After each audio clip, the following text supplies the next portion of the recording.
নমস্কার বন্ধুরা, অনিফার্স world YouTube চ্যানেলে আপনাদেরকে স্বাগত। আজ আমরা জানবো ইউডাইস প্লাস পোর্টালের আরও একটি বিষয় সম্পর্কে। প্রত্যেকটি স্টুডেন্টের আপার আইডি কিভাবে আপনারা জেনারেট করবেন সেটা এই ভিডিওতে আমি বলবো।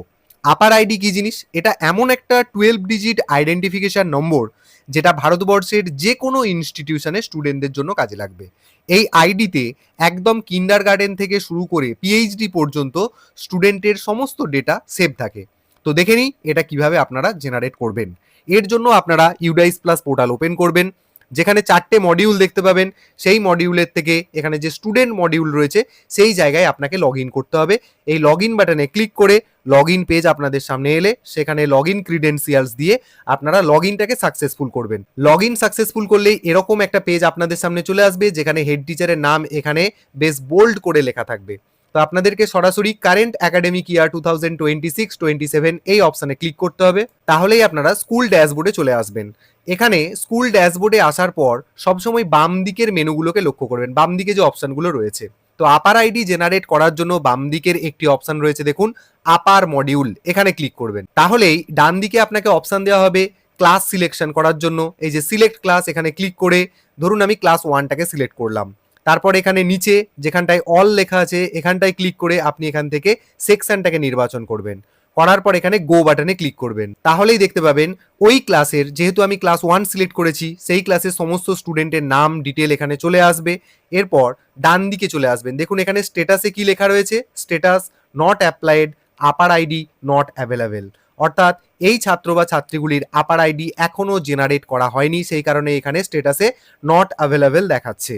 তো জেনারেট করার জন্য ডান দিকের যে ঘরটা যেখানে লেখা থাকবে জেনারেট, এই জায়গায় আপনাকে ক্লিক করতে হবে। সোজা কথায় আপার আইডি জেনারেট করার জন্য স্টুডেন্টের নামের সোজাসুজি একদম শেষ যে বক্সটা রয়েছে যেখানে জেনারেট লেখা থাকবে সেখানে ক্লিক করবেন। তাহলেই স্টুডেন্টের ডিটেলটা এই জায়গায় আবারও চলে আসবে। এই জায়গায় বাবার নাম, মায়ের নাম সমস্ত কিছুই লেখা রয়েছে। পেজটাকে একটু স্ক্রল করবেন, এখানে দেখবেন একটা কনসেন্ট ফর্ম আপনাকে ফিল আপ করতে হবে।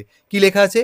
Consent by father or mother or legal guardian of student for APAAR ID generation.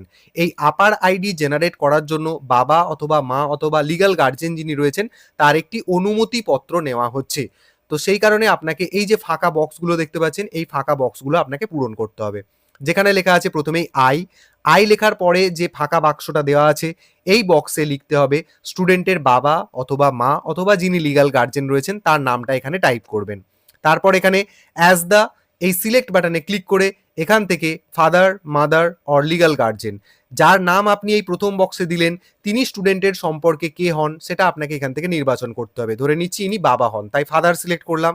Next ডান দিকে চলে আসবে, এখানে আইডেন্টিটি প্রুফ আকারে আপনি কি সিলেকশন করতে চাইছেন সিলেক্ট বাটনটাতে ক্লিক করবেন। দেখুন এখানে আধার, প্যান কার্ড, এপিক বা voter ID, driving licence, passport এই অপশনগুলো রয়েছে। তো এর মধ্যে থেকে যেটা আপনার কাছে থাকবে আপনি সেটা সিলেক্ট করবেন। তো আমি ধরুন এখানে আধার অপশনটাকে বেছে নিলাম। এরপর এই জায়গায় রয়েছে আধারের প্রুফ নাম্বার, প্রুফ নাম্বারটা আপনাকে এখানে দিতে হবে। এখানে একটা কনফিউশন হতে পারে, এই যে আমি এখানে আধার এই অপশনটাকে সিলেক্ট করলাম, এখানে আমি কার আধার নম্বর দেব?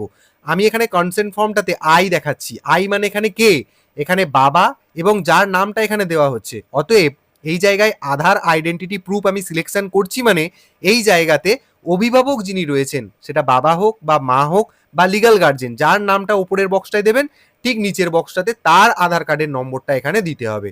বলা হচ্ছে voluntarily give my consent to share his or her Aadhaar number and demographic information.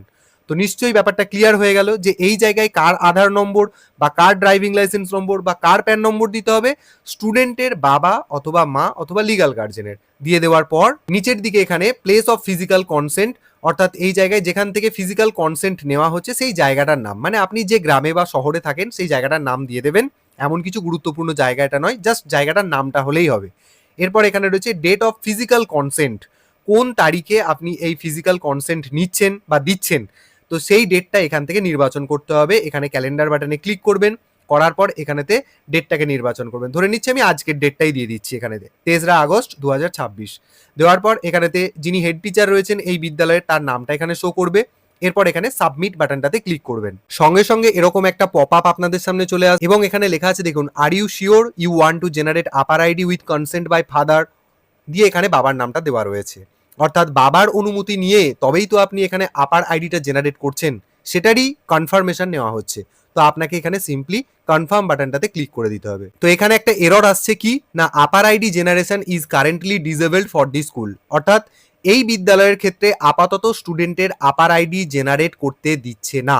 মানে last of all upper ID generation যে সাকসেসফুল হবে সেই অপশন পর্যন্ত আমি আপনাদেরকে দেখাতে পারলাম না, কারণ এটা একটা প্রাইমারি স্কুল থেকে আমি লগ ইন করেছি। অতএব এই বিদ্যালয়ের ক্ষেত্রে আপাতত স্টুডেন্টদের আপার আইডি জেনারেট করার যে প্রসেসটা সেটা সাকসেসফুল করতে দিচ্ছে না বা সেটাকে ডিসেবল করে রেখেছে।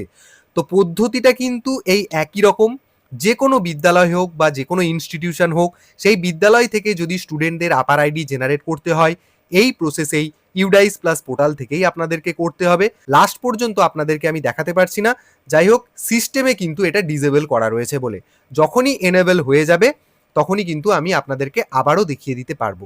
তো পদ্ধতিটা এটাই। তো আমি আপনাদেরকে বলবো, যদি আপনাদের বিদ্যালয়ের ক্ষেত্রে এনেবল থেকে থাকে আপনারা একবার ট্রাই করে দেখুন প্রত্যেকটা ক্লাসের প্রত্যেকটা স্টুডেন্টের আপার আইডি জেনারেট করা যাচ্ছে কি যাচ্ছে না। যদি যায় সেটা আমাকে অবশ্যই কমেন্টে জানাবেন। আর এই যে নতুন জিনিসটা যেটা আপনারা ইউডাইস প্লাস পোর্টাল থেকে দেখলেন, আপার আইডি জেনারেট করা, এটা যদি আপনাদের উপকারে আসে তাহলে অবশ্যই অন্যান্য টিচারদের সাথে সেটা শেয়ার করুন এবং আপনারা যারা আমার চ্যানেলে নতুন তারা চ্যানেলটিকে সাবস্ক্রাইব করে নিতে ভুলবেন না।